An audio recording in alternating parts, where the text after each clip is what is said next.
നമ്മളെ ചരിത്രം പരിശോധിച്ച് കഴിഞ്ഞാൽ ഇപ്പോൾ കമ്മ്യൂണിസ്റ്റുകാർ ഉം, ഉം, ജോഷിയുടെ PC ജോഷി ആയിരുന്നല്ലോ ഉം, ഉം, ആ സമയത്ത്.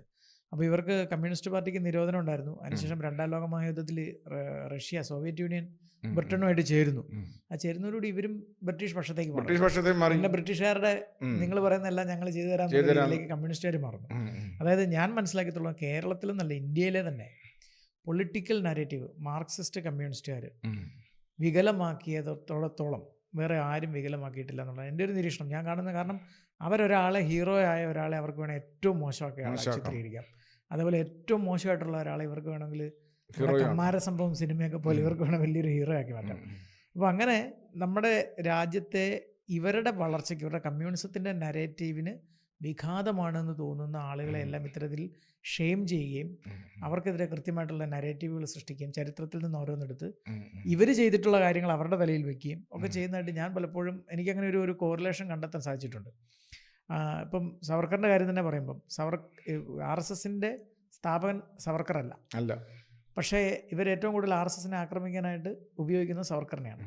അപ്പം എന്തായിരിക്കും ഇതിൻ്റെ പിന്നിൽ ഇത്രമാത്രം സവർക്കറിനോട് ഇവർക്ക് വിരോധം എന്ന് തോന്നിയപ്പോൾ ഞാൻ സവർക്കറിനെ പറ്റി പഠിച്ചപ്പോൾ മനസ്സിലാക്കിയിരുന്നത് സവർക്കറാണ് ആദ്യമായിട്ട് പറയുന്നത് ഹിന്ദുക്കളിങ്ങനെ അസംഘടിതരായ ഒരു ജനതയാണ്, ഇവർ സംഘടിക്കണം, ഒരുമിച്ച് നിൽക്കണം. ആ ഒരു ആശയം ആദ്യമായിട്ട് മുന്നോട്ട് വയ്ക്കുന്നത് ഒരുപക്ഷെ സവർക്കറായിരിക്കും. പിന്നെ ദുരഭിമാന ബോധം, അപമാനഭാരം, ഇത് ഹിന്ദുക്കൾ വിട്ടൊഴിയണം. അപ്പോൾ അതിന് അദ്ദേഹം, നമ്മളിപ്പോൾ അദ്ദേഹത്തിൻ്റെ ഒരു ഹിസ്റ്ററി നോക്കുകയാണെങ്കിൽ ഏറ്റവും ഇപ്പോൾ ഗാന്ധിജിയും സവർക്കറും വെച്ച് കമ്പയർ ചെയ്യുകയാണെങ്കിൽ ഒരു ലെഫ്റ്റ് ആയിട്ടുള്ള ഒരാൾക്ക് സവർക്കറിനെ എടുക്കാൻ പറ്റുള്ളൂ. കാരണം പശു രാഷ്ട്രീയത്തിന് അദ്ദേഹം എതിരായിരുന്നു. ജാതി നിർമ്മാർജ്ജനമായിരുന്നു. അതായത് അവിടെ നമ്മൾ മനസ്സിലാക്കേണ്ട RSSൻ്റെ ഗോൾവാൾക്കറിൻ്റെയും ഹെഡ്ഗേവാറിനും ഒരിക്കലും ജാതി നിർമ്മാർജ്ജനം അവരുടെ അജണ്ടയില്ല. അവർക്ക് ജാതികളെല്ലാം ഒരുമിച്ച് സഹകരിച്ച് പോകണം. കോപ്പറേഷനായിരുന്നു അവർ മുന്നോട്ട് വെച്ചത്, പല ജാതികളുടെ കോപ്പറേഷൻ. സവർക്കർ എന്ന് പറഞ്ഞാൽ ജാതിയാണ് പ്രശ്നം, ജാതി നിർമ്മാർജ്ജനം ചെയ്യണമെന്ന ആശയക്കാരൻ. അപ്പം ഞാൻ നോക്കുകയാണെങ്കിൽ നമ്മളും ഒക്കെ ആയിട്ട് കൂടുതൽ ചേർന്ന് നിൽക്കുന്നത് സവർക്കറിൻ്റെ ആശയമാണ്. എന്ന് പറഞ്ഞാൽ ഇപ്പോൾ ഒരു യുക്തിവാദികളോ ലെഫ്റ്റിസ്റ്റ് ആയിട്ടുള്ള ആൾക്കാരുടെയൊക്കെ ആശയങ്ങളോട് കൂടുതൽ ചേർന്ന് നിൽക്കുന്ന ആൾ സവർക്കറാണ്. അങ്ങനെയുള്ള ഒരാളുടെ ഒരു ജീവിതത്തിൻ്റെ ഒരു ഏട് കഴിഞ്ഞ് അയാൾ അനുഭവിച്ച പീഡനങ്ങളുടെ എല്ലാം, അയാൾ എന്തൊക്കെ അനുഭവിച്ചു, അയാൾക്ക് ആന്തരികമായി എന്തൊക്കെ സംഭവിച്ചു, അയാളുടെ ചുറ്റുവട്ടത്തുള്ള ആളുകൾ അയാളോട് എന്തൊക്കെ ചെയ്തു, ഇതൊക്കെയാണല്ലോ നമ്മുടെ സ്വഭാവത്തെ കൂടെ മാറ്റുന്നത്.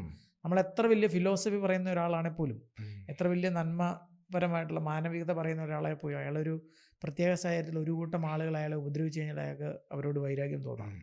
അപ്പം അങ്ങനെയുള്ളൊരു സാഹചര്യത്തിൽ രണ്ടാം ഘട്ടം സവർക്കറിനെ ഇത്രയും വികലമായിട്ട് നമ്മുടെ സമൂഹത്തിൽ അവതരിപ്പിച്ചുകൊണ്ട് ഈ ഒരു സവർക്കർ ബാഷിങ് നടത്തുമ്പം യഥാർത്ഥത്തിൽ സംഭവിക്കുക സവർക്കറെക്കുറിച്ച് ആളുകൾ കൂടുതൽ പഠിക്കാൻ ശ്രമിക്കും.